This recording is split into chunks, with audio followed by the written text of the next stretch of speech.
pembaharuan hukum kehutanan yang lebih menyeluruh, adil, dan berpihak pada rakyat serta kelestarian lingkungan. Dan kemudian melalui konferensi pers hari ini, kami ingin menyampaikan alasan dan dasar sikap tersebut kepada publik sekaligus mengajak semua pihak untuk mendorong tata kelola kehutanan yang lebih transparan, kemudian akuntabel dan lebih berkeadilan. Dan kemudian untuk membuka rangkaian pemaparan pada konferensi pers yang hari ini, kami akan memulainya dengan menyampaikan pandangan umum ya dari Koalisi Riset Kehutanan mengenai alasan penolakan revisi parsial Undang-Undang Kehutanan dan urgensinya pembentukan Undang-Undang Kehutanan yang baru. Untuk itu, mungkin saya persilahkan kepada perwakilan tim kampanye dari Koalisi Riset Kehutanan, Mas Anggi. Apakah sudah bisa bergabung, Mas Anggi, dari Greenpeace Indonesia? Ya, bisa, Mbak Gita. Untuk waktu dan tempat dipersilahkan ya, Mas Anggi, untuk menjelaskan sebenarnya update apa aja yang sudah dilakukan Koalisi Kehutanan saat ini. Ya, baik teman-teman sekalian, teman-teman jaringan masyarakat sipil dan juga teman-teman media. Terima kasih sudah meluangkan waktunya ya. Jadi saya singkat aja sebetulnya untuk meng-highlight beberapa tuntutan yang sudah kita sampaikan kepada DPR dan ini mohon bantuannya pada teman-teman media untuk mengamplifikasi tingkat tuntutan ini karena ini menjadi sangat penting ya menurut koalisi. Yang pertama adalah karena memang eh, sekarang posisinya ada di balik ya sedang harmonisasi undang-undang kehutanan. Jadi direncanakan memang akan disahkan di bulan Oktober tahun 2026 ini. Nah, sehingga menurut kami itu terlalu terburu-buru dan cepat begitu ya. Sehingga ada kekhawatiran besar tidak bisa mengakomodir banyaknya tuntutan-tuntutan, keinginan-keinginan perubahan dari masyarakat sipil dan juga untuk menjawab permasalahan tingkat tapak. Saya akan membacakannya. Yang pertama itu adalah soal menolak revisi parsial. Jadi masyarakat sipil menolak revisi parsial pasal per pasal undang-undang kehutanan. Kenapa? Karena sebetulnya sudah banyak revisi parsial ini dilakukan selama proses dari tahun 41, maksud saya dari Undang-Undang 199 sampai tahun 2026 sudah banyak revisi-revisi tambah sulam yang dilakukan terhadap Undang-Undang Kehutanan ini, sehingga seharusnya bukan revisi parsial lagi sebetulnya, karena sudah ada anotasi-anotasi di Mahkamah soal MK 35, kemudian juga MK 45 soal pengukuhan kawasan hutan, itu seharusnya bukan lagi revisi parsial. Kemudian juga yang kedua adalah soal perubahan total Undang-Undang Kehutanan dengan membentuk Undang-Undang Kehutanan baru. Karena kami melihat untuk menjawab tantangan secara global bahwa uh, Undang-Undang Kehutanan harus comply juga gitu ya dengan apa komitmen Indonesia di tingkat global soal pengurangan emisi, soal kebijakan anti deforestasi Indonesia gitu ya yang terus terjadi. Uh, ada banyak hal yang seharusnya itu menjadi pusat dari revisi ini, pusat dari pembahasan undang-undang kehutanan ini. Jadi seharusnya undang-undang itu juga uh, tidak tidak secara politis begitu, karena kami melihat ada satu tren di mana ketika tahun lalu kita melakukan RDPU tapi sangat disayangkan begitu ya, itu tidak ada dialog yang dalam terkait bahasan-bahasan pasal-pasal temuan dari masyarakat sipil. Tetapi ketika mereka bertemu dengan asosiasi-asosiasi pertambangan, kehutanan begitu, kami mengkhawatirkan itu ada satu transaksi yang mempengaruhi pasal-pasal yang menjadi modus-modus begitu dalam revisi ini, sehingga sebetulnya kami menginginkan perubahan total Undang-Undang Kehutanan. Yang ketiga adalah menghentikan sementara proses revisi Undang-Undang Kehutanan yang sedang berlangsung. Memang memang di bulan Oktober ini sangat sangat tidak mungkin ya untuk menghasilkan satu undang-undang yang sangat berkualitas yang bisa menjawab permasalahan soal anti deforestasi, anti korupsi, good governance, kemudian inklusi, itu sangat tidak mungkin. membutuhkan proses-proses dialog yang sangat panjang, sehingga kami menilai bahwa uh, uh, seharusnya tidak disahkan di tahun 2026 ini gitu ya. Dan kami meminta dan menuntut kepada eksekutif dan legislatif gitu ya untuk menghentikan sementara proses revisi undang-undang kehutanan. Nah, tiga tuntutan itu menjadi menjadi kesepakatan kita di masyarakat sipil yang nanti akan dipertegas lagi, akan dijelaskan lagi oleh rekan-rekan dari berbagai organisasi sipil yang memiliki concern terhadap revisi undang-undang kehutanan ini. Itu mungkin kita dari eh, saya pikir tiga tuntutan ini nanti akan diperkuat oleh teman-teman yang lain ya, karena memang eh, penting untuk disampaikan bahwa undang-undang kehutanan saat ini merupakan warisan kolonial dengan domain verkairingnya, kemudian juga melakukan deforestasi secara legal dan masif begitu, kemudian juga bukan abai tapi memang mengeksklusi keberadaan masyarakat adat di tingkat tapak. Itu kita dan kawan-kawan sebagai overview ya bahwa tiga tuntutan itu sangat penting untuk disampaikan kepada publik dan publik harus mengetahui ini. Terima kasih. Terima kasih Mas Anggi untuk tiga poin penting tadi ya dari Koalisi Riset Kehutanan gitu, bahwa terkesan terlalu This buru-buru meeting juga is being recorded. revisi gitu. Kemudian untuk memperdalam pembahasan mengenai urgensi pemberhentian revisi parsial Undang-Undang Kehutanan dan pentingnya pembentukan Undang-Undang Kehutanan yang baru, telah hadir juga bersama kita para narasumber yang akan mewakili berbagai perspektif dan pengalaman advokasi di lapangan ya. Mungkin saya akan perkenalkan terlebih dahulu. Di sini ada Mbak Sita Aripurnami dari Women Research Institute. Kemudian Selamat siang, Pak. kemudian ada Mas Adam Putra Firdaus dari Indonesian Center for Environmental Law. Oke. Selamat siang kawan-kawan. Selamat siang Mas Adam. Kemudian ada di sini juga bergabung bersama kami Mas Randy Oman dari Sajokyo Institute. Halo Selamat siang kawan-kawan. Halo.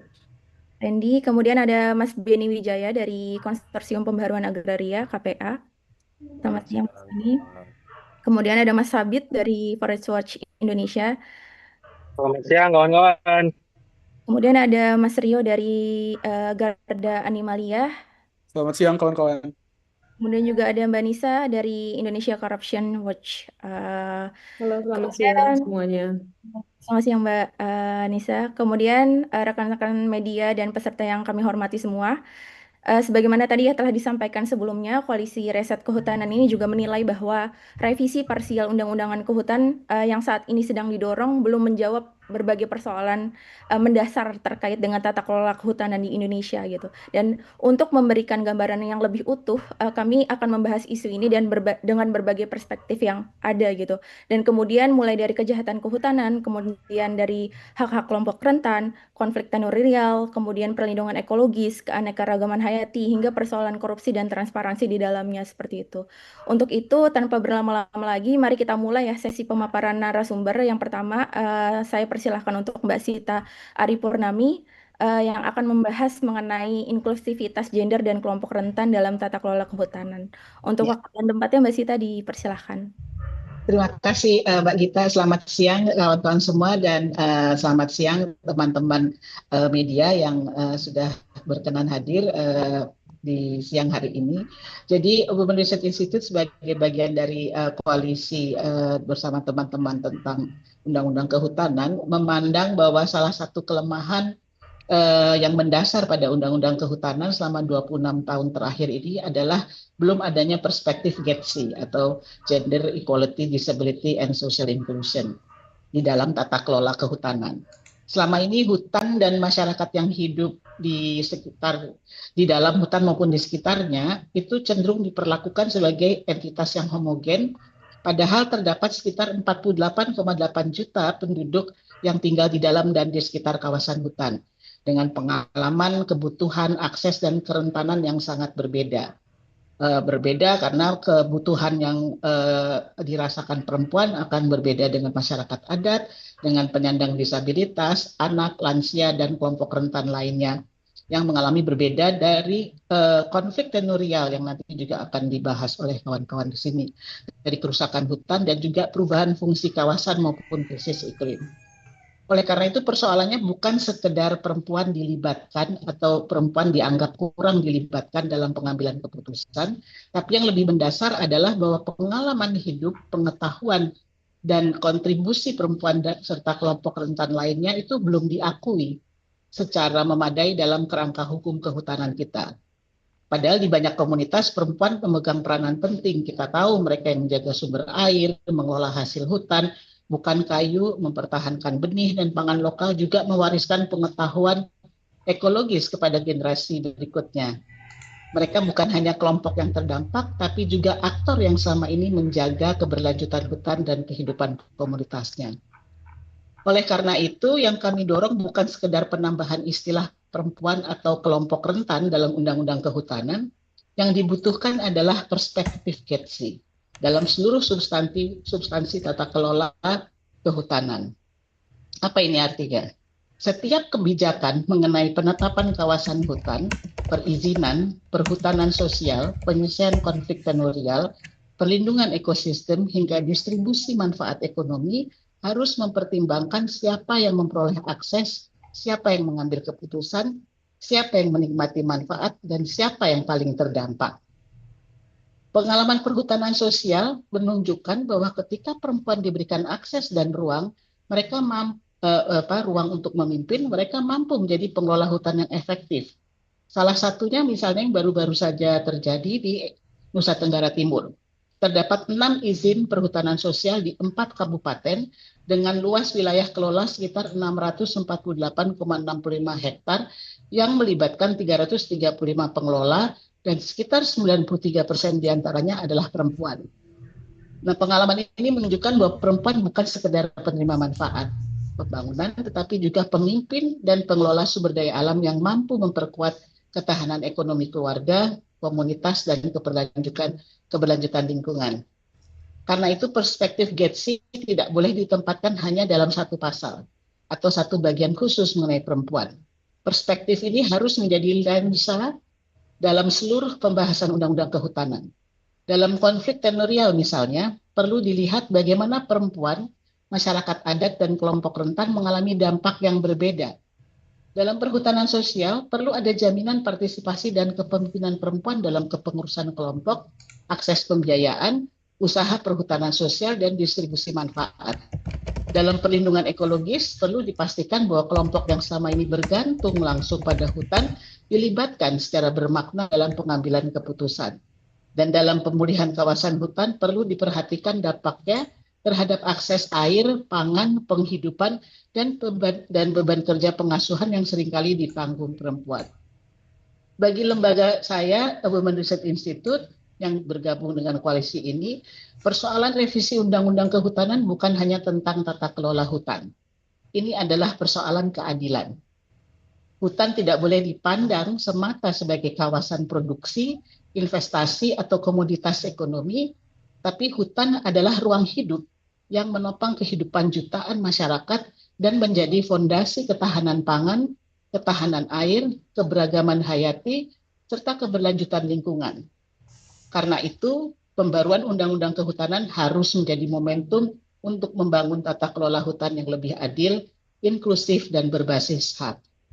Salah satu pelajaran penting yang kita peroleh dari pengalaman di lapangan adalah bahwa ketika perempuan memperoleh akses kepemimpinan dan perlindungan yang memadai, manfaatnya tidak hanya dirasakan oleh perempuan. Ketahanan keluarga meningkat, ekonomi lokal menjadi lebih kuat, dan pengelolaan hutan menjadi lebih berkelanjutan. Perempuan selama ini sering dipandang sebagai pihak yang harus beradaptasi terhadap kerusakan hutan. Padahal mereka adalah pihak yang sejak lama menjaga hutan, menjaga sumber air, menjaga pangan keluarga, dan menjaga pengetahuan lokal. Persoalannya bukan karena perempuan tidak hadir, tapi karena sistem hukum kita belum sepenuhnya mengakui pengalaman, pengetahuan, dan kepemimpinan mereka. Karena itu, Undang-Undang Kehutanan yang baru harus memastikan bahwa prinsip kesetaraan gender, disabilitas, dan inklusi sosial menjadi bagian yang tidak terpisahkan dari seluruh tata kelola kehutanan Indonesia. Jadi itulah masukan saya dan semoga ini semua bisa berkaitan dengan penjelasan yang nanti dibawakan oleh teman-teman dan bisa memperkaya diskusi kita bersama dengan teman-teman media. Saya kembalikan kepada Gita. Sorry, 7 menit jadinya 8 menit.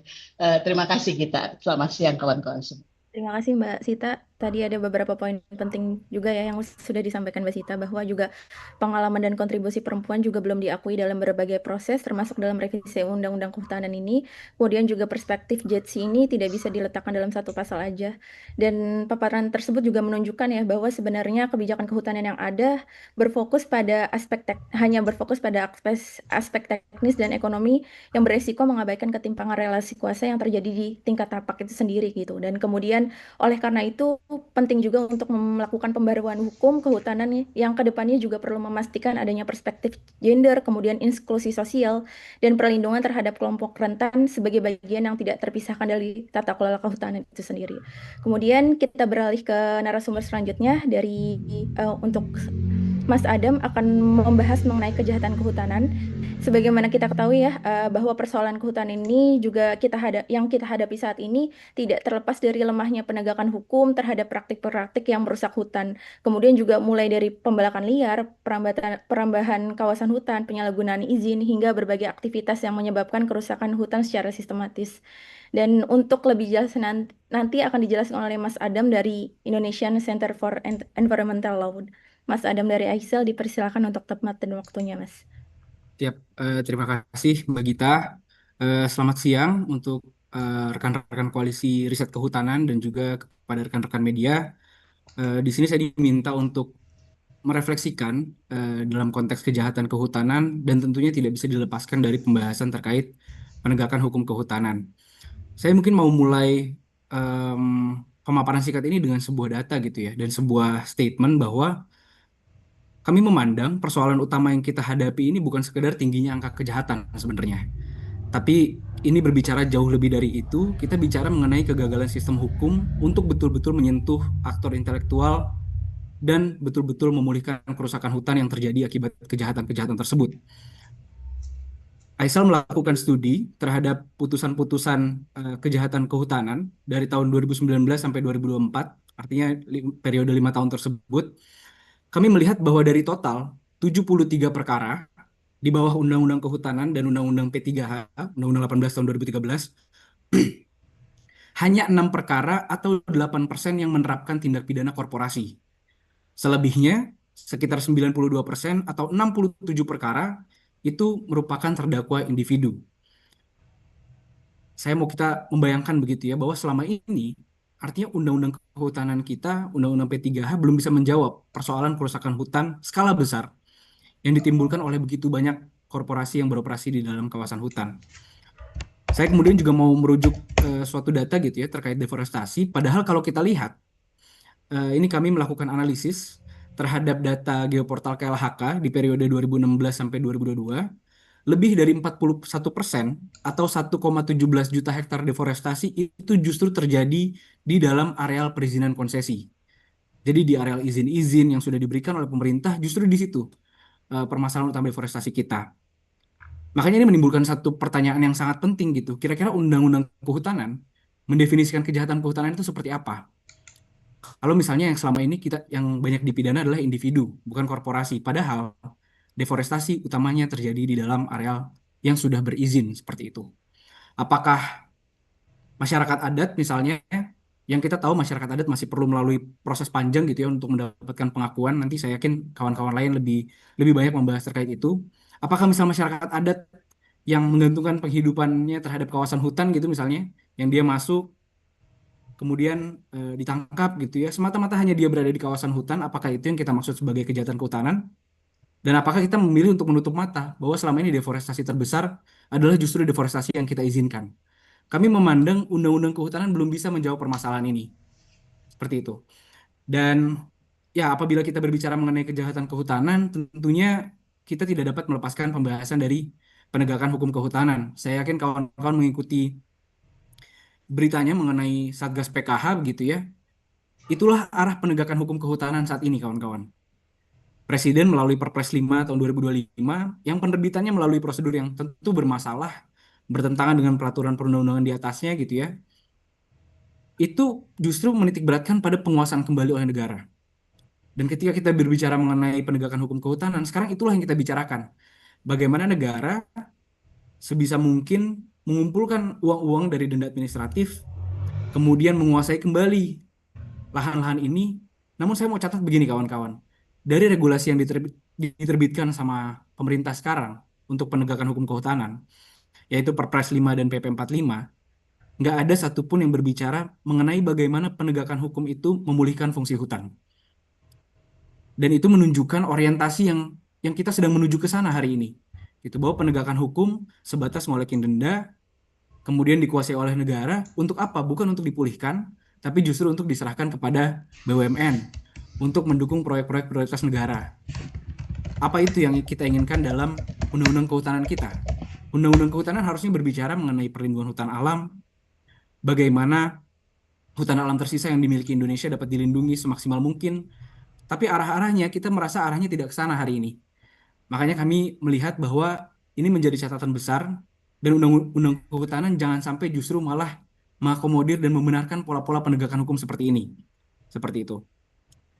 Aisal ingin menegaskan bahwa penegakan kehutanan penegakan hukum kehutanan seharusnya tidak berbicara mengenai seberapa luas kawasan hutan yang berhasil diambil alih oleh negara.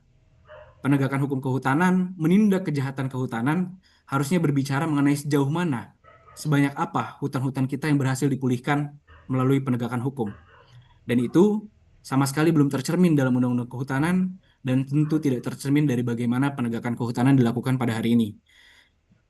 Oleh karena itu kami menegaskan kawan-kawan senafas dengan seluruh kawan-kawan koalisi bahwa revisi Undang-Undang Kehutanan ini tidak dapat dilakukan secara parsial. Termasuk kalau kita mau membenahi konteks penegakan hukumnya seperti itu. Indonesia membutuhkan undang-undang kehutanan baru yang betul-betul mampu membangun rezim penegakan hukum yang baru, yang utuh, yang orientasinya itu pemulihan. Bukan sekedar ngolekin denda lagi, bukan penguasaan kembali oleh negara sebanyak-banyaknya lahan gitu ya, lalu tidak dipulihkan, bukan itu. Kita ingin undang-undang kehutanan yang penegakan hukumnya berbicara mengenai pemulihan fungsi hutan. Dan kami memandang ini setidaknya dibutuhkan melalui penguatan instrumen administrasi, perdata, dan pidana secara terintegrasi. Kami percaya revisi parsial ini bukan jawaban, dan salah satu jawaban untuk membangun penegakan hukum yang betul-betul baru, yang betul-betul dibutuhkan oleh Indonesia, adalah melalui undang-undang kehutanan yang betul-betul baru. Mungkin sekian dari saya, Kak Gita. Terima kasih, kawan-kawan. Terima kasih Mas Adam untuk poin-poin pentingnya tadi ya, bahwa juga masih banyak kasus yang menitik beratkan dalam kejahatan individu bukan ke korporasinya. Kemudian juga belum adanya penegakan hukum yang bertujuan itu untuk memulihkan hutan gitu ya Mas ya. Oke, kemudian saya juga mengingatkan ya teman-teman di sini, khususnya teman-teman jurnalis dan peserta yang sudah hadir pada siang hari ini, yang ingin bertanya, nanti bisa langsung dituliskan di kolom komentar aja. Nanti akan ada sesi tanya jawab yang akan dibacakan di akhir sesi nanti. Kemudian untuk selanjutnya kita beralih ke narasumber selanjutnya. Eh, Terkait dengan konflik tenurial ya. Isu ini akan dibahas oleh Mas Randy, Oman dari Sajogja Institute. Apakah sudah bisa bergabung Mas Randy? Cek, cek. Oke. Gimana suara saya? Aman Mas. Jadi bisa. Oke, tapi mohon maaf saya izin off kamera ya, karena kayaknya sinyalnya ini ada trouble gitu. Oke. Nah, ya sebenarnya ini masih menyambung dari dua pembicaraan narasumber yang sebelumnya ya, soal bagaimana situasi kehutanan di Indonesia 26 tahun belakangan ini sungguh compang-camping kondisinya begitu. Ada banyak cerita yang muncul, mulai dari siapa yang menjadi korban daripada implementasi undang-undang kehutanan, mulai dari kelompok perempuan sampai dengan masyarakat adat ataupun komunitas lokal gitu.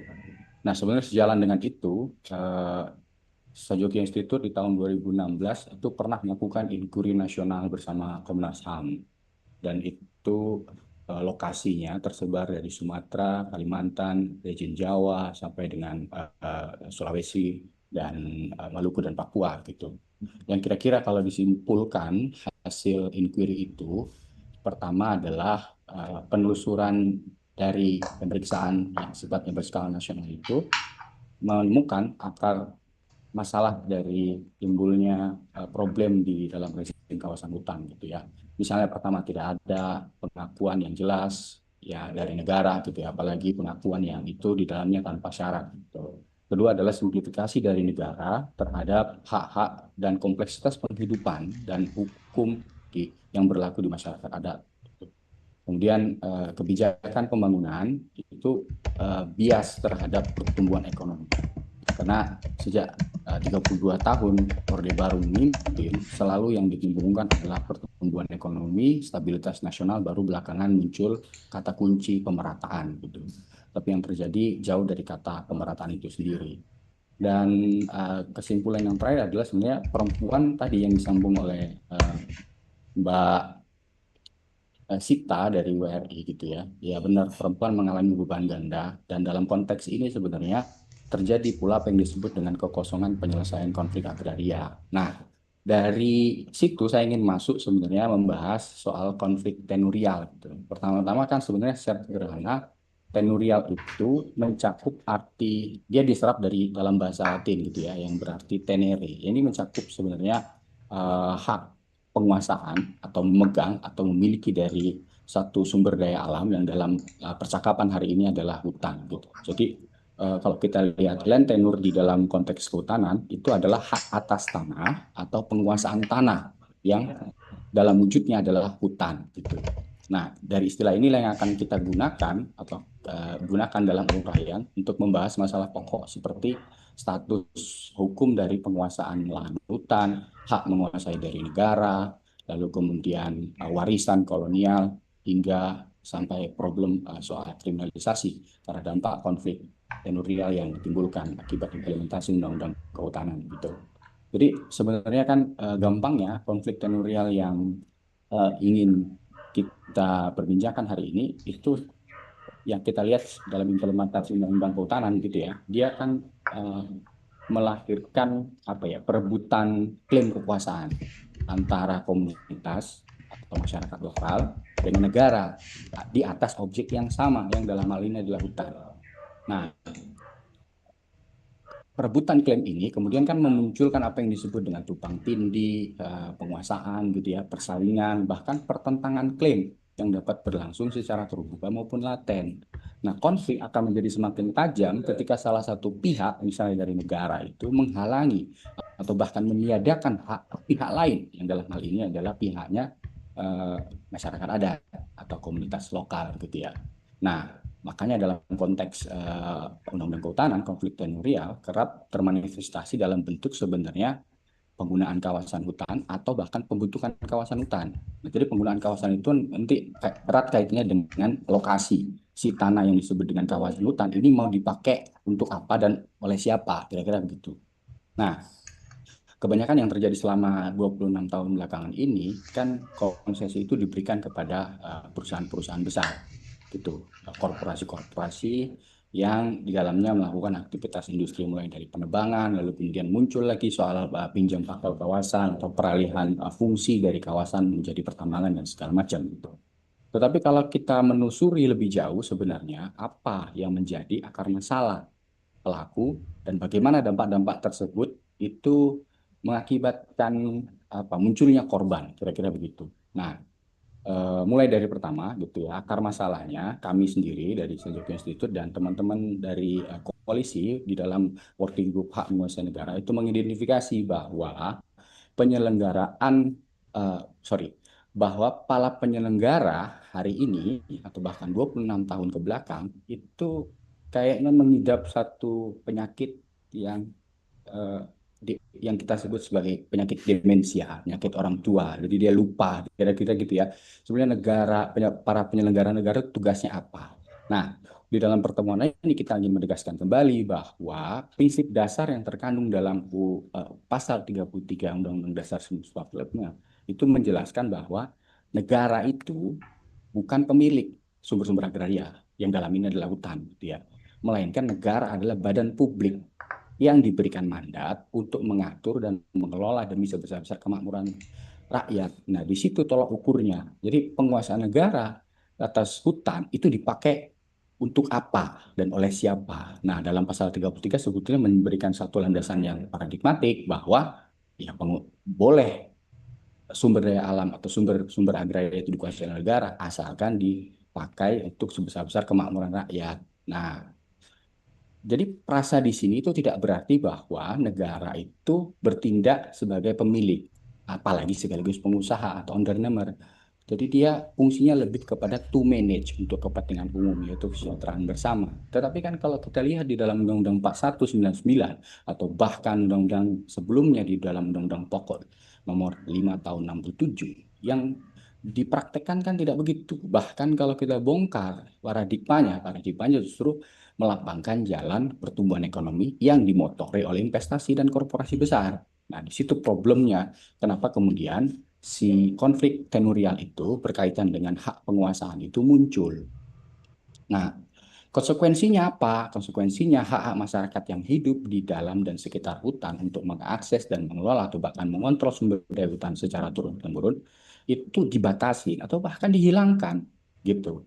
Nah, jadi ini satu kecenderungan yang sama ketika kita melihat Undang-Undang 41, di mana sebetulnya Undang-Undang 41 itu mewarisi pasal 17 Undang-Undang nomor 5 tahun 1967 yang menyatakan bahwa ada memang frasa semacam pengakuan dalam tanda petik gitu ya, sepanjang menurut kenyataannya si masyarakat adat ini masih ada. Tetapi ditegaskan pula di dalamnya, pelaksanaan ini tidak boleh mengganggu tujuan penguasaan hutan sebagai yang ditetapkan oleh negara untuk kepentingan bisnis APH. Nah, dari sini kan kita lihat bahwa eh, undang-undang pendahulunya juga bermasalah, lalu diteruskan masalah itu melalui Undang-Undang 41 gitu ya. Sekarang ada momentum revisi. Apakah revisi ini bisa menyelesaikan masalah ketika kita tahu bahwa selama 26 tahun bahkan lebih, 32 tahun Soeharto memimpin dan mengoperasikan undang-undang ini, kita mengulangi cerita yang sama soal perampokan atau bahkan penjarahan hutan itu untuk kepentingan korporasi gitu. Dan dari sini sebenarnya kalau diperiksa lebih jauh, ada warisan kolonial dalam bentuk teritorialisasi negara gitu. Jadi teritorialisasi yang saya maksud di sini adalah di mana negara itu membentuk kawasan hutan sebagai wilayah yang dapat dikendalikan, state held territories begitu ya, di bawah jurisdiksi kewenangan negara, dan itu kemudian menyingkirkan uh, penguasaan atau bahkan pemanfaatan yang sudah dipraktekkan secara turun-temurun oleh satu komunitas atau masyarakat di sekitar hutan dengan cara wilayah itu ditunjuk lalu kemudian belakangan prosesnya ditetapkan sebagai kawasan hutan gitu. Nah, nah ini yang kemudian disebut dalam secara singkat sebagai proses negarisasi sebetulnya ketika negara menunjuk secara sepihak gitu ya, tidak ada cerita soal kesepakatan. Kalau sebelumnya ada dibahas soal apa namanya TGHK gitu, dokumen yang menjadi acuan dalam rangka pembentukan kawasan hutan, kita kan bisa bertanya secara lebih jauh gitu. Sebenarnya tata guna hutan kesepakatan ini kesepakatan antara siapa dengan siapa gitu. Dan masalah yang lain gitu selain dari warisan kolonial yang kemudian diwarisi misalnya dalam bentuk sekarang jadi badan usaha kayak Perhutani yang beroperasi di wilayah hutan Jawa. Dan kita kan tahu di zaman Orde Baru tetap wilayah kita itu 190 juta hektar. Nah, sebanyak 120 juta itu ditetapkan sebagai kawasan hutan. Sisanya baru dianggap APL segala macam gitu. Nah, itu kan wilayah yang sangat luas gitu ya. Nah, ketika kita periksa lebih jauh, problemnya dalam kaitannya atau hubungannya antara undang-undang kehutanan dengan undang-undang yang lain, nah muncul di sini problem soal sektoralisme kebijakan kehutanan. Karena undang-undang kehutanan ini eh, kita menegaskan bahwa dia mencaplok kewenangan yang dijalankan oleh UPA karena UPA di situ memperjelas, mempertegas, mengatur soal hubungan-hubungan hukum mengenai hak atas tanah itu. Sementara Undang-Undang Kehutanan menganggap bahwa 120 juta tanah itu tidak punya hak, di atasnya tidak ada hak. Lalu muncullah terminologi soal kawasan di situ. Padahal kalau kita periksa ini tidaklah satu proses yang benar gitu. Nah, kita ingin mengembalikan sebenarnya apa namanya hubungan antara undang-undang kehutanan dengan UPA dalam konteks ini adalah kita mau paksa, mau kita tarik undang-undang kehutanan agar dia tunduk terhadap UPA. Namun yang terjadi justru malah proses revisi, dan kita meyakini bahwa proses revisi tidak akan bisa mengakomodasi atau mengakomodir kebutuhan yang mendesak semacam ini gitu-gitu. Nah, jadi kalau kita lihat lebih jauh lagi, akibat yang ditimbulkan itu karena 120 juta lahan itu diklaim sebagai kawasan hutan, yang muncul adalah ketimpangan alokasi penguasaan tanah gitu.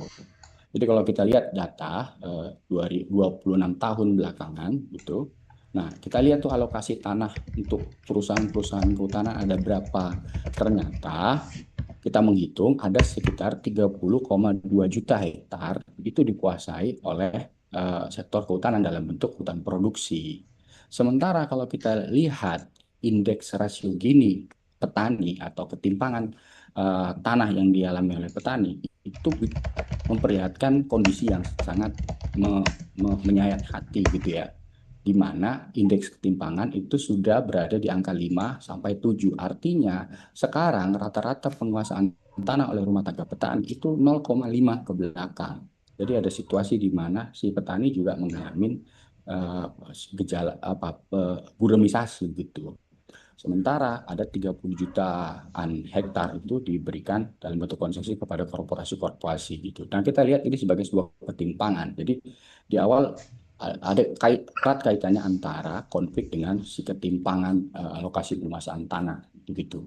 Nah, implikasi yang lain misalnya kalau saya mengutip dari teman-teman konsorsium pembaruan agraria gitu menyatakan bahwa sepanjang 2025 itu terjadi tuh lonjakan kriminalisasi dan konflik agraria di sekitar kawasan hutan, di mana 736 korban kekerasan dan kriminalisasi itu terdiri dari 135 perempuan dan 601 laki-laki. Dari jumlah tersebut, ada 404 orang mengalami kriminalisasi. Nah, ini jadi data yang penting untuk memperlihatkan bahwa undang-undang kehutanan selama ini dipakai, satu, untuk memberikan kondisi, dua adalah untuk mengkriminalisasi petani gitu. Nah, jadi kita dalam konferensi pers ini menegaskan bahwa kalau kita sadar bahwa problemnya adalah teritorialisasi, kemudian politik hukum penguasaan hutan oleh negara ini menimbulkan masalah, maka tawaran yang tegas adalah kita mau tarik si undang-undang kehutanan ini beralih dari rezim penguasaan menuju rezim pengurusan. Artinya yang dia urusin adalah ya fungsi ekologi, balik ke sana lagi gitu. Misalnya keberadaan satwa, pemulihan lingkungan, pemulihan hutan dan segala macam gitu. Nah, status tanahnya kan kemudian kan sudah diperjelas oleh UPA, apa yang disebut dengan tanah hak gitu ya, apa yang disebut dengan tanah negara itu macam apa, dan apa yang disebut dengan tanah wilayah. Bagi kami itu sudah clear gitu. Tinggal si undang-undang kehutanan ini menyerap tuh apa yang menjadi putusan MK dan undang-undang UPA sebelumnya gitu. Maka kita sepakat problem dari rezim kehutanan adalah kawasan hutan. Kita ingin kawasan terminologi atau norma yang mengatur kawasan hutan itu dihapus, lebih kepada fungsi hutan. Karena begini, data BPS itu kan menjelaskan juga gitu ya, berapa jumlah desa yang sekarang ada di dalam status wilayah yang disebut dengan kawasan hutan gitu ya. Misal nih, di desa kita di Indonesia gitu ya, BPS itu mencatat ada 83.809 desa. Nanti teman-teman bisa periksa dan kalau saya keliru tolong dikoreksi gitu ya. Itu dari catatan BPS ada 83.000. Nah, dari 83.000 itu ada 3.924 desa yang beririsan dengan kawasan hutan atau 46,75% itu hidup berdampingan dengan hutan, bergantung kepada hasil hutan, dan tidak bisa dipisahkan gitu-gitu. Nah, sementara kalau kita perhatikan ini kan izin ya, menit lagi ya Mas ya. Oke, terakhir. Sementara kalau kita perhatikan lebih jauh, si 30 ribuan desa ini mau diapakan? mau dianggap bahwa selama ini hutan itu kosong dari manusia? Kan enggak. Kenyataannya apa yang disebut dengan hutan ternyata faktualnya itu kampung, itu kebun, itu desa, itu penghidupan. Nah, kenapa problem ini muncul? Ya balik lagi ke problem soal kawasan. Jadi kita ingin mengembalikan bahwa coba yang dilihat apa yang ada di existing sekarang. Kalau sepanjang itu ada penguasaan rakyat, maka si klaim kawasan hutan tidak berlaku di situ. Begitu. Nah, itu sih sebenarnya yang ya kalau kita bicara soal implikasi lebih jauh mengenai konflik teritorial di dalam Undang-Undang 4199. Terima kasih Mbak Gita. Terima kasih Mas Randy. Penjelasannya cukup detail sekali ya terkait dengan sebenarnya salah satu dari dampak yang paling nyata dari tata kelola hutan yang bermasalah adalah konflik teritorial tadi yang harus menjadi yang hingga berlangsung sampai saat ini gitu, dan paparan tersebut juga menunjukkan bahwa sebenarnya konflik teritorial ini bukan hanya sekedar persoalan administrasi pertanahan gitu, melainkan persoalan yang sebenarnya persoalan keadilan struktural yang memerlukan pengakuan hak-hak masyarakat serta perubahan mendasar dalam tata kelola kehutanan itu sendiri. Kemudian itu ya itu juga terkait dengan narasumber kita selanjutnya. Jadi persoalan konflik teritorial yang telah disampaikan tadi oleh Mas Randy itu juga yang telah disampaikan sebelumnya tidak dapat dilepaskan dari agenda reforma agraria gitu, dan ketimpangan penguasaan lahan dan terbatasnya akses masyarakat terhadap sumber agraria telah menjadi salah satu akar berbagai konflik yang terjadi di kawasan hutan. Oleh karena itu, pembaruan hukum kehutanan perlu berjalan beriringan dengan agenda reforma agraria yang berkeadilan. Dan kemudian untuk membahas tema ini gitu, saya akan mengundang Mas Beni Wijaya dari KPA, dari Konsorsium Pembaruan Agraria. Untuk waktu dan tempat bisa dipersilakan Mas Beni. Ya, makasih Mbak Gita. Suara saya terdengar jelas nggak? Jelas Mas, Oke, jelas. makasih. Tadi sebenarnya sudah banyak disampaikan Bung Randy ya. Mungkin saya menambahkan saja. Nah, kalau kita bertanya apakah kita perlu melakukan revisi Undang-Undang Kehutanan, saya kira memang perlu kalau pandangan kita dari KPA. Karena kenapa? Undang-Undang Kehutanan ini sebenarnya selain meneruskan rezim apa namanya domain kolonial, dia itu sebenarnya menjadi penghambat bagaimana pemulihan hak masyarakat, baik itu masyarakat adat, petani, dan komunitas-komunitas pedesaan yang selama ini hidup di dalam dan pinggiran kawasan hutan. Sehingga undang-undang ini memang menjadi salah satu apa namanya hambatannya ketika kita mendorong bagaimana agenda reforma agraris perlu segera dilaksanakan. Nah, persoalannya yang kita lihat saat ini, revisi yang dilakukan adalah justru orientasinya bukan ke sana. Ini lebih, kita lihat bahwa konsideran yang dipakai adalah UU Cipta Kerja, di mana secara prinsip UU Cipta Kerja itu sangat bertentangan dengan TAP MPR nomor 9 tahun 2001 yang memang memandatkan Presiden dan DPR untuk mengevaluasi dan mengoreksi tumpang tindih regulasi di bidang agraria. Nah, kalau kita lihat dari semangat spirit revisi ini justru memakai UU Cipta Kerja yang memang orientasi ekonomi politiknya sangat kental untuk kepentingan investasi dan bisnis. Justru mendegradasi hak-hak masyarakat yang selama ini justru telah menjadi korban dari kekeliruan-kekeliruan yang eh, diterus-teruskan saat ini. Nah, itu juga yang Undang-Undang Kehutanan ini membuat kita melihat di Indonesia ini ada negara dalam negara. Kenapa seperti itu? Seperti yang disampaikan rekan-rekan sebelumnya, eh, penetapan kawasan itu telah menyebabkan negalisasi hutan. Artinya ada 63% sampai 70% kawasan kita itu berada di bawah yurisdiksi kehutanan yang itu sangat tidak transparan. Eh, Bagaimana itu dikelola oleh negara sehingga itu melahirkan tumpang tindih klaim, bagaimana penetapan sepihak oleh negara di atas tanah-tanah masyarakat. Nah, kita mencatat misalkan di 10 tahun terakhir, di periode 2015-2024 itu terjadi 3.234 letusan konflik agraria dengan luas 7,4 juta hektar. Nah, dari sekian konflik itu terjadi sekitar apa namanya 200-an konflik agraria akibat klaim sepihak hutan negara. Yang di mana itu sebenarnya merupakan kampung-kampung, tanah garapan petani, wilayah masyarakat adat, atau desa-desa yang sudah ada sejak lama.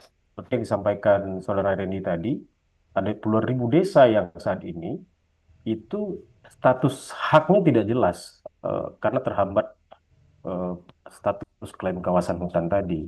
Di lapangan kita melihat, misalkan di wilayah Jawa, misalkan, atau di beberapa daerah di wilayah lain, itu sebenarnya kawasan-kawasan hutan itu bukan dalam bentuk hutan lagi. Tapi, jadi ada persoalan saya kira soal paradigma dan orientasinya, bagaimana negara selama ini hanya eh, mempertahankan status kawasannya, tapi justru tidak berorientasi kepada bagaimana memulihkan fungsi hutan itu, yang itu tentu sesuai dengan spirit UUPA tadi, bahwa seluruh tanah, baik hutan itu fungsinya harus sosial hendaknya, sosial dan ekologis. Nah, jadi saya kira dalam konteks ini kita perlu menekankan ke pemerintah bahwa revisi ini memang perlu, tapi jangan sampai ini hanya seperti tambah sulam.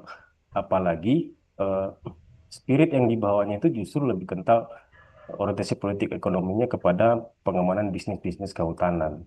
Nah, kita tidak ingin dengan revisi tambal sulam ini, kekeliruan-kekeliruan yang selama ini terjadi justru terus dilestarikan, dipertahankan.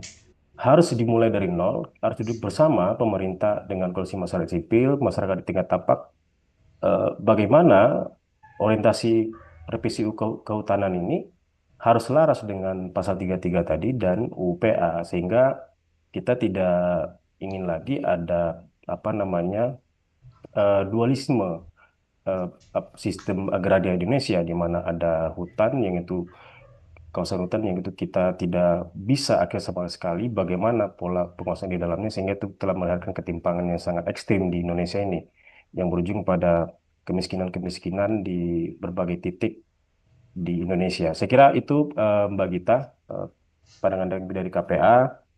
Saya kira cukup. Terima kasih. Assalamualaikum warahmatullahi wabarakatuh. Terima kasih Mas Benit. Paparan tadi memperlihatkan ya bahwa masa depan tata kelola kehutanan itu nggak bisa dipisahkan dari upaya memperkuat pengakuan hak masyarakat atas tanah dan sumber daya agraria sebagai bagian dari keadilan sosial dan ekologis. Selanjutnya kita akan melihat ya persoalan kehutanan dari perspektif perlindungan ekologis. Jadi hari ini kita tepat pada 5 Juni ini memperingati momentum Hari Lingkungan Hidup ya teman-teman, lingkungan hidup sedunia. Ini juga menjadi pengingat bahwa Indonesia masih menghadapi tantangan besar dalam menghentikan laju kerusakan hutan dan memulihkan fungsi ekologisnya. Dan di tengah komitmen iklim yang terus disampaikan pada berbagai forum internasional, kondisi di lapangan juga menunjukkan bahwa deforestasi dan degradasi hutan juga masih menjadi persoalan yang serius untuk yang membutuhkan perubahan kebijakan yang lebih mendasar seperti itu. Dan untuk lebih lanjut mungkin dipersilahkan dari Mas Sabit dari Forest Watch Indonesia untuk membahas terkait dengan perlindungan ekologis. Waktu dan Baik, tempat, silakan Mas. baik. Terima kasih Kak Gita atas waktunya. Oke. Perkenalkan, sebelumnya saya Sabit Hairlauni, saya peneliti dan pengkampanye hutan dari Forest Watch Indonesia. Sebelum saya memulai, mau merespon tadi yang memang sudah teman-teman ceritakan ya soal bagaimana problem tenurial, problem politik ekonomi, problem politik ekologi yang memang itu semua saling berkesinambungan dalam buruknya tata kelola kehutanan di Indonesia hari ini. Nah, saya ingin membahas dari sebuah perspektif yang memang muncul di permukaan, yaitu bagaimana undang-undang kehutanan ini yang saat ini tengah menjadi sebuah regulator berlangsung tata kelola kehutanan Indonesia, ternyata juga banyak menyebabkan berbagai macam kerusakan ekologis yang justru tadi berbalik arah dengan komitmen nasional kita. Nah, dalam momentum Hari Lingkungan Sedunia ini, saya melihat bahwa Indonesia ini berada dalam kondisi yang carut-marut begitu. Di tengah tekanan ekonomi, pelemahan rupiah, ketidakpastian geopolitik global, dan meningkatnya beban hidup masyarakat, Indonesia justru masih mempertahankan model pembangunan yang bertumpu pada ekstraksi sumber daya alam, hutan alam, gambut, wilayah adat, dan ruang hidup masyarakat, serta kawasan bernilai ekologis tinggi terus berada dalam tekanan begitu. Kerusakan ekologis ini tidak lagi dipandang sebagai dampak samping dari pembangunan, tapi ya ini memang orientasi dari pembangunan itu sendiri gitu yang menghasilkan sebuah konsekuensi yang demikian dari arah kebijakan yang terlalu besar bagi eksploitasi. Nah, angka yang baru saja Forest Watch Indonesia temukan begitu dalam setahun terakhir, deforestasi kita kembali menunjukkan situasi yang mengkhawatirkan begitu. Berdasarkan data FOI, alert deforestation Indonesia 2025 itu sebesar lebih dari 1 juta hektar. Saya ulangi lagi, deforestasi Indonesia mencapai lebih dari 1 juta hektar, yang mana angka ini tertinggi dalam 5 tahun terakhir. Artinya dalam satu periode Prabowo Gibran sudah menghasilkan sebuah rekor deforestasi tertinggi dalam 5 tahun terakhir. Nah, ini apa? Ini merupakan sebuah alarm keras bagi negara kita gitu. Karena di satu sisi Indonesia terus menyampaikan komitmen iklimnya, perlindungan biodiversitasnya, dan transisi menuju ekonomi hijaunya di forum-forum global. Namun di sisi lain kebijakan ini di dalam negeri masih membuka sebuah ruang bagi hilangnya hutan alam dan rusaknya fungsi ekologis yang justru hal tersebut harusnya menjadi fondasi keselamatan bangsa begitu. Nah, inilah sebuah ironi besar di Indonesia hari ini, yang mana kerusakan ekologi yang kerap dibenarkan atas nama pertumbuhan ekonomi, investasi, ketahanan pangan, energi, dan kesejahteraan sosial, namun kenyataannya ekstraksi ini terus diperluas dan tidak berkorelasi positif dengan peningkatan kesejahteraan masyarakat begitu. Karena selama ini negara kita selalu beralasan bahwa pembangunan, ekstraksi yang dilakukan adalah untuk peningkatan ekonomi, peningkatan GDP, untuk menaikkan marwah negara kita menjadi welfare state begitu. Tapi secara fakta justru berkorelasi tidak berkorelasi positif gitu. Tidak ada hubungannya antara ekstraksi sumber daya alam dengan peningkatan ekonomi negara. Karena dalam situasi sekarang rupiah melemah, bahan baku mahal begitu. Nah, ini juga kita tahu ada sebuah teori yang dituliskan oleh Donella Meadows ya, membahas soal limit to grow gitu. Nah, situasi di Indonesia nih nggak terjawab juga dengan teori itu, karena di limit enggak, grow pun enggak gitu. Nah, ini sebuah kebingungan yang terjadi di Indonesia saat ini di tengah lingkungan hidup sedunia, namun Indonesia dalam ambang sebuah kebingungan. Nah, inilah yang perlu kita akui ya, bahwasannya Indonesia negara biodiversitas, tapi belum cukup untuk terus melindungi keanekaragaman hayati gitu. Kita ingin bicara ekonomi hijau, tetapi kebijakan kehutanan masih terlalu mudah untuk ditarik ke arah kepentingan ekstraktif. Nah, karena itu momentum revisi Undang-Undang Kehutanan yang tengah digodok oleh DPR tidak boleh diperlakukan hanya sebagai perubahan administratif atau tambal sulam regulasi gitu. Karena berbagai macam kekacauan yang tadi saya sebutkan sebelumnya begitu, itu di-provide oleh undang-undang yang sekarang tengah direvisi oleh DPR. Biar DPR bisa berpikir lebih cermat, perubahan undang-undang kehutanan yang sekarang sering digodok harusnya menjadi sebuah koreksi mendasar terhadap tata kelola kehutanan Indonesia. Undang-undang kehutanan yang baru ini harus ditempatkan sebagai perlindungan ekologis, undang-undang yang berorientasi untuk keselamatan rakyat di tengah bencana dan juga kacauan problem iklim global. Lalu juga undang-undang yang harus memprovide keadilan regenerasi, pengakuan hak masyarakat adat, dan juga pengakuan masyarakat lokal. Dan juga orientasi utamanya harus untuk pemulihan fungsi hutan sebagai orientasi utama. Nah, kita membutuhkan undang-undang kehutanan yang tidak lagi melihat hutan sebagai sebuah objek, gitu, sebagai produksi, sebagai modus produksi, sebagai sumber penerimaan negara.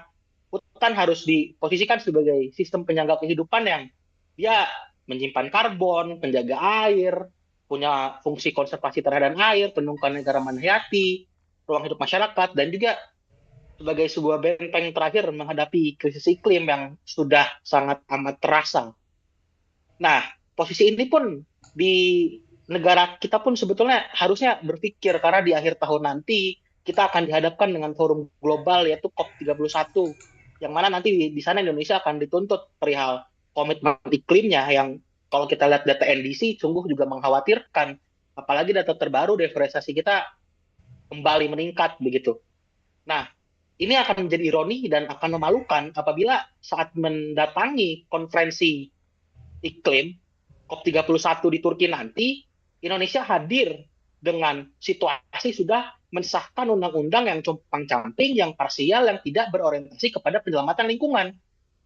Nah, ini juga perlu digarisbawahi kepada para pembuat kebijakan bahwa jangan sampai wajah Indonesia di mata dunia, yang kita pun masyarakat sipil sama-sama berorientasi untuk kemaslahatan bangsa ini dan untuk image agar bangsa ini pun punya marwah begitu, Nah, harusnya itu jadikan sebuah pertimbangan besar bahwa perubahan undang-undang kehutanan tidak bisa disahkan tahun ini karena dalam draft terbaru masih bersifat parsial, tumpang-camping, dan tidak menyelesaikan akar persoalan.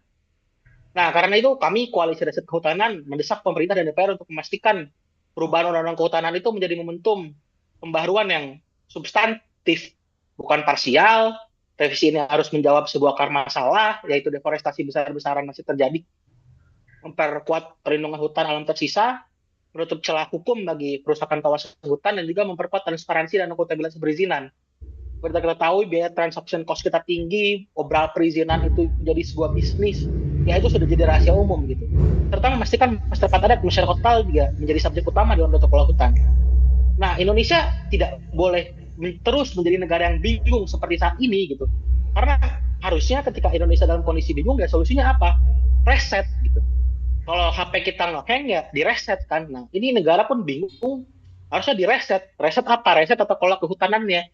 Reset sebuah sektor yang fundamental terhadap marwah dan juga wajah bangsa ini. Kita harus melihat tata kelola kehutanan yang lebih berkomitmen melindungi iklim, yang jangan hanya berkomitmen di luar negeri, tetapi membiarkan hutan rusak di dalam negeri. Jika Indonesia ingin dihormati di mata dunia, maka keselamatan sumber daya alam, perlindungan hutan, dan keadilan ekologi harus menjadi fondasi utama pembangunan nasional. Keadilan lingkungan hidup ini harus menjadi sebuah pengingat bahwa masa depan bangsa tidak bisa dibangun di atas kerusakan ekologis. Revisi undang-undang kehutanan harus menjadi sebuah titik balik dari eksploitasi menuju perlindungan, dari ekstraksivisme menuju keadilan ekologis, dan dari kebingungan arah pembangunan menuju keberanian menjaga marwah dan juga keselamatan bangsa. Dari saya sekian. Terima kasih. Terima kasih Mas Sabit. Tadi Mas Sabit mengingatkan kembali bahwa perlindungan hutan tidak dapat lagi dipandang sebagai isu yang sektoral saja gitu ya. Pembaharan hukum kehutanan harus berorientasi pada pemulihan ekologis dan keberlanjutan jangka panjangnya gitu. Dan kemudian selain persoalan deforestasi juga ada tantangan lain yang perlu mendapat perhatian lebih juga adalah fragmentasi habitat dan hilangnya keanekaragaman hayati. Dan ketika hutan terus diperlakukan semata-mata sebagai ruang produksi dan eksploitasi ekonomi, maka habitat satwa liar akan semakin terfragmentasi ya. Dan fungsi ekologis hutan juga akan terus menurun. Dan untuk membahas lebih lanjut, saya mengundang Mas Rio Ananda dari Garda Animalia untuk memberikan tanggapan dari perwakilan organisasinya. Dipersilakan untuk Mas Rio. Baik, terima kasih banyak atas waktunya Kak Gita. Sebelumnya, perkenalkan lagi, saya Rio dari Garda Animalia. Ya, sebetulnya senapas dengan apa yang telah disampaikan oleh kawan-kawan di Koalisi Riset Kehutanan ya. Kalau memang UU Kehutanan yang sekarang, 41 tahun 99 itu memang memiliki paradigma terkait bagaimana ternyata hutan hanya dipandang sebagai objek eksploitasi semata untuk kepentingan ekonomi segelintir orang seperti itu. Dan dibuatnya pun memang pasca reformasi kan. Dan hal ini juga yang perlu kita kritisi bahwasannya karena dipandang sebagai objek ekonomi semata, maka acap kali pemerintah memberikan izin konsesi itu secara ugal-ugalan seperti itu, secara masif. Yang mana tentu ini akan berdampak terhadap ekosistem di hutan secara keseluruhan. Karena ketika kita bicara soal hutan, kita bicara soal berbagai komponen di dalamnya. Salah satunya ya keanekaragaman hayati yang terdiri juga dari ragam satwa liar di dalamnya seperti itu. Kita ketahui bersama bahwasannya Indonesia kan merupakan salah satu negara mega biodiversity dengan diperkirakan sekitar 17% satwa itu terdapat di Indonesia seperti itu. Oleh karena itu, saya kira penting untuk memandang lebih jauh bahwasannya UU Kehutanan memang perlu menjaga habitat satwa agar pada peranannya itu satwa juga akan terlindungi seperti itu. Kembali lagi ke pembahasan terkait tadi izin konsesi, yang mana di sini Garda Animalia melihat adanya keterkaitan antara hutan dan satwa tadi ya, di mana ternyata masih banyak kasus-kasus kematian satwa itu terjadi di area konsesi yang diberikan pemerintah kepada korporasi. Namun yang perlu ditekankan lebih jauh terkait sebetulnya bagaimana sih pertanggungjawaban dari korporasi sendiri seperti itu. Karena yang perlu disoroti juga adalah terkait dengan rehabilitasi ekosistemnya. Dan itu juga yang perlu kita kritisi lebih jauh lagi. Selain itu juga ketika memang masih terjadi deforestasi secara masif, tentu habitat tadi akan terus terfragmentasi, yang mana pada akhirnya konektivitas antar habitat itu akan rusak seperti itu, sehingga satwa akan kehilangan ruang hidupnya juga. Dan disinilah yang perlu kita perbincangkan juga terkait bagaimana sebetulnya masih banyak juga konflik antara manusia dan satwa. Kita kembali ke bulan Oktober 2025 yang mana terdapat kasus yaitu macan tutul Jawa yang berkeliaran di area hotel di Kota Bandung. Hal serupa juga terjadi di daerah Sumatera, di mana harimau Sumatera itu terlihat melalui CCTV di sekitar area kantor BRIN. Nah, kejadian-kejadian seperti itu merupakan dampak dari adanya fragmentasi habitat, sehingga satwa yang tadinya memiliki tempat atau ruang tersendiri di hutan beralih ke pemukiman manusia juga. Dan hal ini yang tentunya membuat tadi terjadinya konflik manusia dan satwa. Hal-hal semacam itu sudah seharusnya dalam UU Kehutanan baru itu diakomodir, karena kita bicara soal kawasan hutan lagi seperti itu. Dan kami kira dari Garda Animalia memang sejalan juga dengan lembaga lain di koalisi riset kehutanan, bahwasanya memang UU Kehutanan yang sekarang sedang digodok oleh DPR itu revisinya hanya secara parsial. Yang kami butuhkan yaitu revisi secara keseluruhan yang memiliki prinsip keadilan ekologis, di mana menempatkan manusia, satwa, dan ekosistemnya itu selaras seperti itu. Karena ketika kita bicara soal keadilan ekologis juga bukan berarti kita hanya bicara soal manusia aja, tapi kita bicara terkait entitas non manusia. Salah satunya ada satwa seperti itu. Dan di sini juga penting untuk melihat bahwasanya memang yang kita butuhkan itu adalah tata kelola kehutanan yang memiliki orientasi di mana hutan itu dipandang sebagai ruang hidup bersama juga. Karena ketika salah satunya ketika kita bicara soal masyarakat adat dan lokal, mereka juga harus direkognisi juga terkait bagaimana sih praktik-praktik lokal mereka atau local knowledge mereka dalam menjaga suatu ekosistem, atau dalam konteks ini mungkin dikenal sebagai hak biokultural mereka seperti itu. Bagaimana praktik-praktik konservasi secara lokal juga perlu terus direkognisi, sehingga pada peranannya masyarakat adat dan lokal juga bisa berperan terkait dengan isu-isu konservasi di dalamnya seperti itu. Oleh karena itu, kami dari Garda Animalia menegaskan bahwasannya kami menolak revisi parsial Undang-Undang Kehutanan. Kami menginginkan revisi menyeluruh yang memang memandang hutan itu sebagai ruang hidup bersama, bukan hanya sebagai objek eksploitasi untuk kepentingan ekonomi semata. Terima kasih. Terima kasih Mas Rio. Tadi sudah sangat jelas ya bahwa memang harus diriset bukan hanya beberapa pasalnya gitu, tapi diriset keseluruhannya untuk karena kita sebagaimana kita ketahui hutan bukan hanya kumpulan pohon atau sumber komoditas ekonomi ya, tetapi juga menjadi ruang hidup berbagai spesies yang menopang keberlanjutan kehidupan secara keseluruhan. Kemudian di narasumber terakhir, sebagai penutup pemaparan pada siang hari ini, kita akan membahas mengenai korupsi dan transparansi bermakna dalam tata kelola kehutanan. Berbagai persoalan yang telah dipaparkan sebelumnya juga menunjukkan ya bahwa tantangan kehutanan tidak hanya berada pada substansi kebijakannya saja, tetapi juga pada bagaimana kebijakan tersebut disusun, dijalankan, dan diawasi. Transparansi, akuntabilitas, serta partisipasi publik yang bermakna merupakan prasyarat untuk memastikan tata kelola kehutanan yang adil dan berpihak kepada kepentingan masyarakat. Untuk itu, saya mengundang Mbak Nisa Zonzoa dari ICW untuk memaparkan lebih lanjut terkait hal tersebut. Untuk waktu dan tempat dipersilahkan kepada Mbak Nisa. Ya, selamat sore kawan-kawan. Assalamualaikum warahmatullahi wabarakatuh. Terima kasih Mbak Gita dan juga kawan-kawan lain tadi narasumber yang sudah menyampaikan. Saya ingin melanjutkan, mungkin tidak terlalu banyak mudah-mudahan ya. Jadi ICW terlibat juga dalam koalisi riset kehutanan ini juga kami mempunyai suara yang sama begitu ya untuk menolak revisi secara parsial terhadap Undang-Undang Kehutanan. Kemudian juga kami menegaskan untuk melakukan perubahan total terhadap Undang-Undang Kehutanan dengan membentuk Undang-Undang Kehutanan yang baru dan menghentikan sementara proses revisi Undang-Undang Kehutanan yang saat ini sedang berlangsung.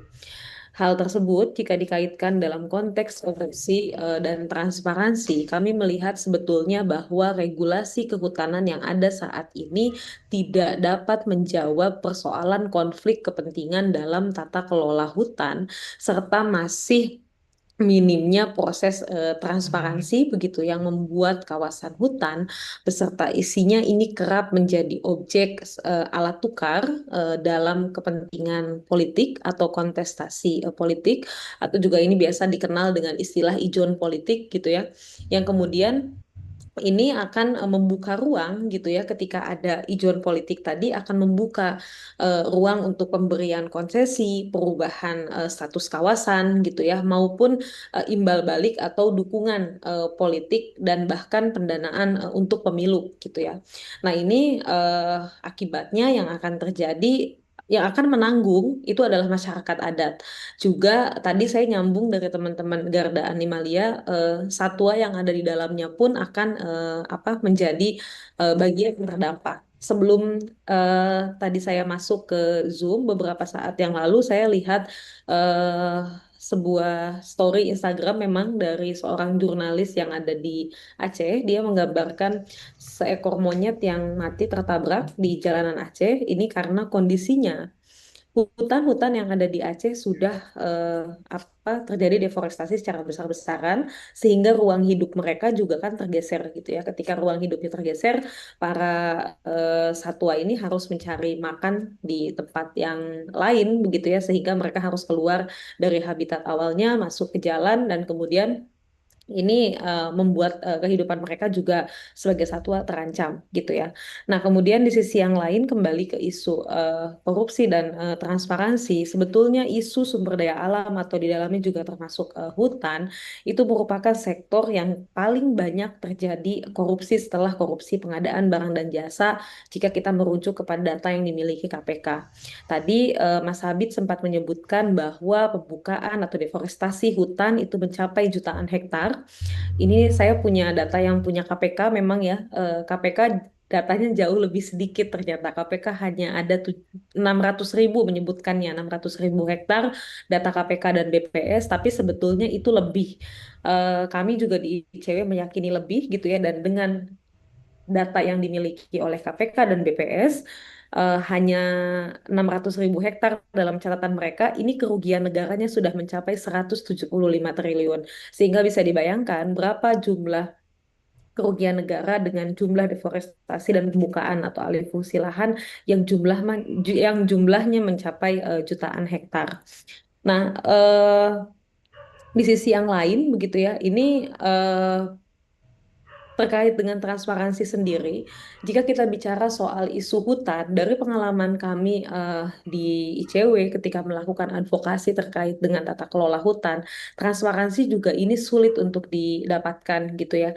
Dan dalam aturan yang ada sekarang, kami juga tidak melihat proses adanya eh, terkait dengan terkait dengan transparansi tersebut gitu ya, sehingga tidak ada ruangnya, seolah ada memang untuk masyarakat melakukan pengawasan, tapi ternyata sebetulnya kondisinya itu selalu dipersulit untuk kita melakukan ruang-ruang pengawasan begitu ya. Dan biasanya yang pernah terjadi, kita harus menempuh beberapa langkah melalui, memang bisa kita meminta permintaan informasi kalau kita misalnya mau meminta dokumen-dokumen terkait dengan alih fungsi hutan gitu ya. Tapi kemudian kadang tidak jarang yang terjadi ya memang kita akhirnya tidak mendapatkan dokumen-dokumen tersebut gitu ya. Padahal yang seharusnya pemerintah pahami, transparansi ini adalah sebuah disebutnya kan ini adalah conditio sine qua non gitu ya, prasyarat yang tidak boleh diabaikan oleh pemerintah.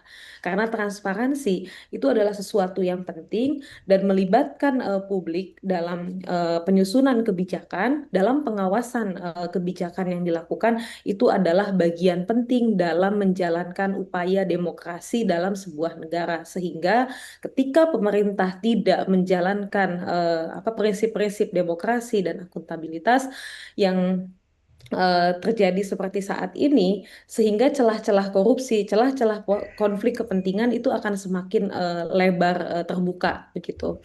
Nah, mungkin itu ya kalau dari ICW, sehingga kami sangat menolak begitu ya untuk dilakukannya revisi Undang-Undang Kehutanan ini secara parsial atau tambal sulam. Dan juga ada yang terlupa, kondisi regulasi saat ini juga tidak menjawab terkait dengan kebutuhan deforestasi yang ada di Indonesia, dan kita semakin hari semakin dihadapkan dengan kondisi krisis iklim yang nyata. Krisis iklim yang nyata yang harusnya pemerintah sadari itu bukan soal hanya perubahan cuaca yang pagi panas, siang hujan, bukan hanya itu, tapi kita sebagai makhluk hidup harus beradaptasi lebih keras dengan krisis iklim. Ada berbagai macam penyakit yang mungkin akan muncul karena adanya krisis iklim, dan dengan hal tersebut kondisi negara kita saya rasa tidak mampu untuk memayungi masyarakat gitu ya, agar bisa hidup lebih baik dalam kondisi krisis iklim. Sehingga jika pemerintah tidak mampu untuk melakukan itu, seharusnya pemerintah menahan laju krisis iklim, salah satunya dengan menyelamatkan hutan-hutan yang ada di Indonesia dan menghentikan bentuk-bentuk ijon politik yang melibatkan sumber daya alam yang ada di Indonesia begitu. Mungkin itu dari ICW, Mbak Gita. Terima kasih banyak. Selamat sore teman-teman semuanya. Terima kasih Mbak Nisa. Tadi sudah ditegaskan kembali ya bahwa pembaruan hukum kehutanan ini harus disertai dengan penguatan tata kelola yang transparan, akuntabel, partisipatif, dan bebas dari praktik korupsi agar mampu menjawab berbagai persoalan struktural yang selama ini terjadi. Dan kemudian terima kasih kepada seluruh narasumber pada siang hari ini hingga sore hari ini atas berbagai perspektif yang telah disampaikan. Kemudian seluruh pemaparan hari ini kita dapat melihat ya bahwa persoalan kehutanan ini tidak berdiri sendiri. Ia berkaitan erat dengan hak masyarakat adat dan komunitas lokal, keadilan gender, konflik teritorial, perlindungan lingkungan hidup, kemudian keanekaragaman hayati, kemudian hingga tata kelola dan integritas sektor sumber daya alam. Kemudian dalam momentum Hari Lingkungan Hidup Sedunia ini, Koalisi Riset Kehutanan berharap diskusi ini juga dapat menjadi pengingat ya bahwa pembaruan hukum kehutanan juga harus dilakukan secara menyeluruh, partisipatif, dan berpihak pada perlindungan rakyat yang serta kelestarian lingkungan. Kemudian berakhir sudah ya sesi untuk pemaparan dari berbagai narasumber. Kita masuk ke sesi tanya jawab. Mungkin satu atau dua pertanyaan yang mau open mic terlebih dahulu sebelum saya bacakan yang ada di obrolan. Apakah ada yang mau open mic untuk bertanya dari peserta pada konferensi pers di siang hari ini? Oke. Baik, jika belum ada mungkin saya bisa bacakan dari Mas Arya. Di sini izin bertanya Bapak atau Ibu untuk teman-teman FPI dan ISEL, atau bisa ditanggapi juga sama teman-teman lain yang berkaitan dengan isu yang ditanyakan. Pertanyaannya adalah koalisi menyoroti pentingnya transparansi dalam tata kelola kehutanan. Jika Indonesia menyusun undang-undang kehutanan yang baru, substansi apa yang harus diatur untuk memastikan keterbukaan informasi dan mencegah praktik korupsi di sektor kehutanan? Untuk Mas Sabit atau Mas Adam bisa dijawab? Mas Adam, oke, silahkan Mas. Mas Sabit mau jawab duluan, Mas. Silahkan, udah unmute kayaknya. Mas Sabit boleh, silahkan. Oke, nanti dari perspektif hukum akan menguatkan ya apa yang memang coba saya paparkan dalam perspektif saya gitu.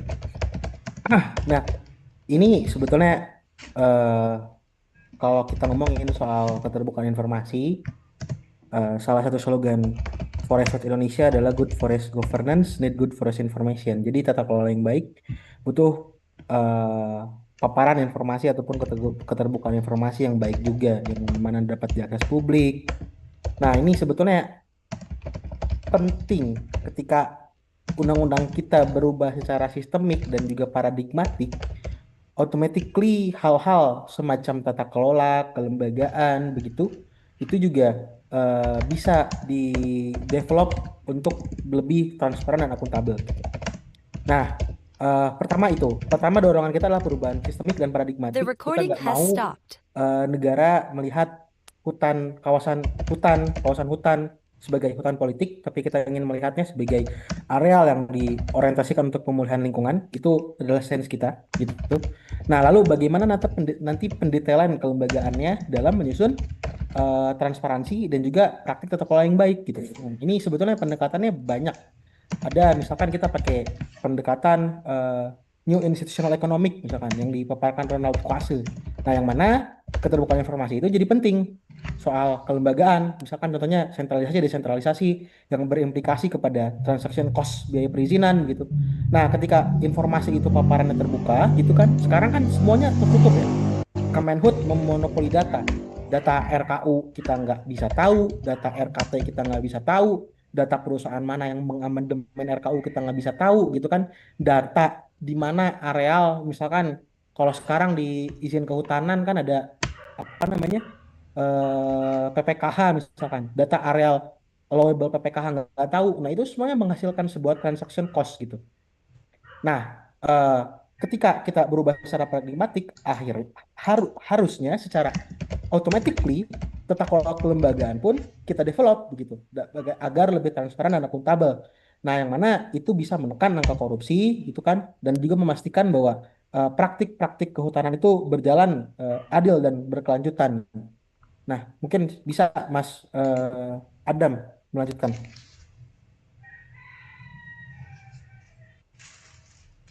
Ya, terima kasih Bang Sabit. Sebenarnya kalau kita bicara akses informasi ya, itu permasalahannya panjang memang. Karena ini nggak hanya berkaitan sama Undang-Undang Kehutanan, tapi juga berhubungan dengan Undang-Undang Keterbukaan Informasi pada akhirnya, begitu. Saya cuma mau bilang gini ya, di Undang-Undang Kehutanan yang saat ini, itu hak masyarakat itu hanya diatur dalam berapa nih? Atas informasi ya, hanya diatur di satu pasal.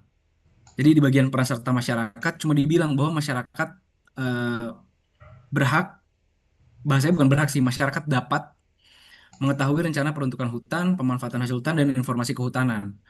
Nah, cuman kritik kita adalah selain ini hanya sebatas jaminan di satu ayat gitu ya, yang hanya menyatakan seperti itu saja, dan juga tidak menspesifikkan gitu ya informasi-informasi kehutanan itu apa yang dimaksud begitu, ruang lingkupnya apa dan lain sebagainya. Jadi secara jaminan regulasi di level undang-undang memang minim gitu, hanya dijamin dalam satu pasal itu saja. Cuman dari segi kaitannya dengan undang-undang lain gitu ya, kita mengetahui bahwa dalam undang-undang keterbukaan informasi publik ada klasifikasi informasi sebagai informasi yang dikecualikan. Itu juga bicara mengenai political will. Itu juga bicara mengenai bagaimana negara, pemerintah memandang informasi, begitu. Kawan-kawan kalau mengetahui, saya lupa SK nomor, ada SK daftar informasi yang dikecualikan, begitu. Untuk Kementerian Kehutanan gitu ya, terkaitan dengan data dan informasi kehutanan.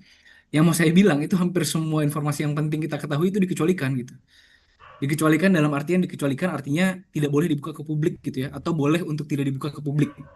Jadi dia dikecualikan untuk dibuka ke publik, seperti itu kurang lebihnya. Jadi kondisi saat ini ya selain jaminan di level undang-undang, ada permasalahan berkaitan dengan regulasi lain juga, dan political will negara yang secara sadar menempatkan informasi-informasi penting itu kawan-kawan, bagaimana negara memandang informasi. Karena gini, ini menarik sekali ya. Misalnya contoh informasi mengenai dokumen kehutanan misalnya apa? Misalnya RKUPH atau RKT misalnya ya. Itu di SK itu dibilang bahwa kenapa dia dikecualikan? Oh, untuk menjaga misalnya persaingan usaha, kemudian misalnya menjaga hak pelaku usaha dalam apa-apa-apa gitu. Tapi yang mau saya bilang, mereka tuh gagal mempertimbangkan bahwa justru dengan informasi ini sebagai informasi dikecualikan, oke hak pelaku usaha dilindungi misalnya terkait kerahasiaan data, terkait misalnya persaingan usaha. Tapi ada hak yang lebih besar yang dinegasikan, yaitu hak masyarakat untuk mengetahui informasi dan data kehutanan. Itu sebenarnya. Jadi secara apa ya? Secara fundamental, bagaimana negara memperlakukan informasi kehutanan itu sudah keliru. Dan itu diperparah dengan ya jaminan informasi yang tidak memadai, tidak maksimal, tidak detail dalam undang-undang kehutanannya gitu ya. Dan pada akhirnya ini menjadi permasalahan tata kelola yang berkepanjangan gitu ya. Kalau misalnya ditanya apa yang sekiranya dibutuhkan, saya rasa tentu pertama undang-undang kehutanan harus secara lebih optimal, secara lebih konkret mengatur mengenai hak atas informasi. Begitu. Memang kita semua paham gitu ya bahwa undang-undang itu memang levelnya ya pengaturan umum yang akan dirincikan di PP-PP turunan misalnya. Tapi saya rasa undang-undang kehutanan dapat lebih maksimal mengatur mengenai hal ini. Mulai dari eh, bagaimana akses atas informasi itu dapat diwujudkan, informasi-informasi kehutanan itu apa aja, mana yang sekiranya masyarakat dapat akses gitu-gitu ya. Dan ini juga berhubungan dengan penegakan hukum gitu. Saat ini masyarakat juga nggak bisa mengakses informasi apapun terkait penegakan hukum, misalnya sanksi administrasi yang dijatuhkan dan lain-lain sebagainya. Dan saya rasa perubahan paling penting adalah selain secara regulasi, menjamin lebih baik akses informasi itu dalam undang-undang kehutanan, secara fundamental negara harus merubah pola pikir bagaimana dia memandang informasi dan harus memandang masyarakat sebagai dan harus memandang bahwa dia sebenarnya wajib memberikan informasi kepada masyarakat gitu. Mungkin itu, Mbak Gita. Terima kasih.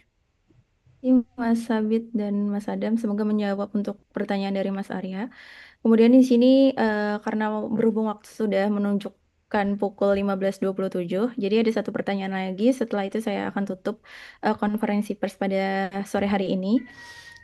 Untuk pertanyaan dari Mas Faiz ini belum ada sih ditunjukkan kepada siapanya, cuma teman-teman yang update terkait dengan RDPU ini bisa menjawab, bisa saling menambahkan juga. Jadi untuk pertanyaannya, untuk sebelumnya yang RDPU dengan Komisi 4 ya, kapan RDPI itu terlaksana? Kira-kira bisa nggak ada RDPU lagi atau tidak dengan membawa dan memutarkan film Pesta Babi di hadapan mereka? Sedangkan fraksi Gerindra pernah memposting video di Instagram yang menyatakan klaim pembangunan jalan ratusan kilo dan persawahan bukan deforestasi. Kira-kira ada teman-teman yang dari koalisi yang update terkait dengan RDPU bisa menjawab?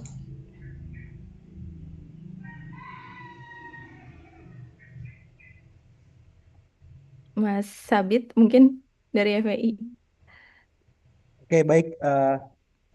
Ya, soal update tentang RDPU lanjutan, yang kemarin bareng-bareng bersama saya dan juga koalisi bertemu dengan pimpinan Balek ya, mungkin bisa menambahkan dan mengkoreksi. Eh, Seingat saya kemarin, Pak Pak siapa? Pak Daniel Johan dan juga rekannya gitu, satu fraksi. Rencananya ke depan setelah ada, sekarang kan udah ada tuh draft apa namanya undang-undang kehutanan yang sudah digodok DPR dan kemarin kita baru dikasih draftnya.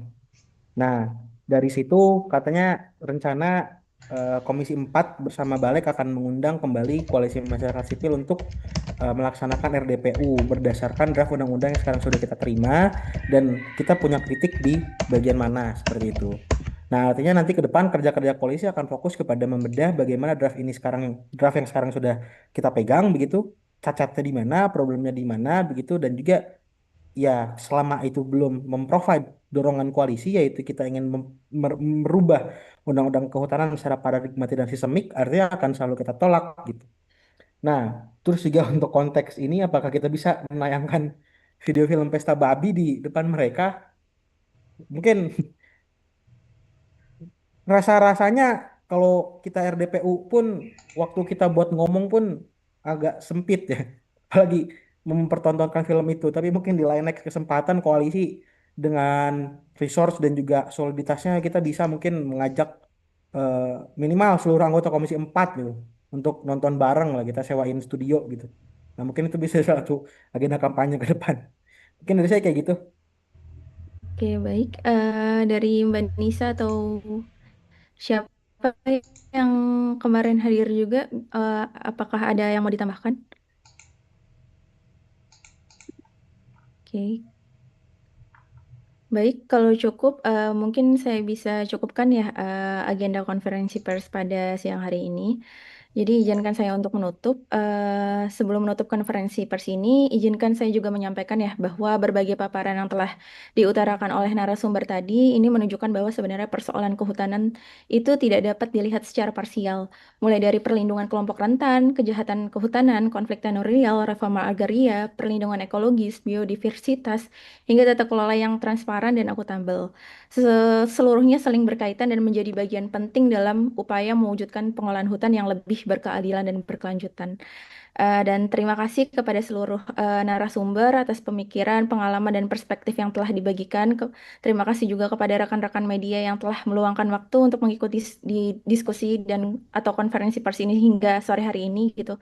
Eh, Mohon maaf juga apabila ada keterlambatan waktu dan penambahan waktu dan mohon juga gitu untuk teman-teman media membantu menyampaikan isu ini kepada publik ya sehingga ini juga menjadi isu yang lebih besar gitu dan masyarakat saya kira penting harus mengetahui gitu bahwa eh, terkait dengan revisi undang-undang kehutanan ini nggak bisa diburu-buru gitu karena banyak banget perspektif yang saling berkaitan satu sama lain gitu dan saya Gita Wiwatika selaku moderator pada hari ini mewakili Koalisi Riset Kehutanan mengucapkan terima kasih juga atas partisipasi Bapak dan Ibu dan rekan-rekan sekalian.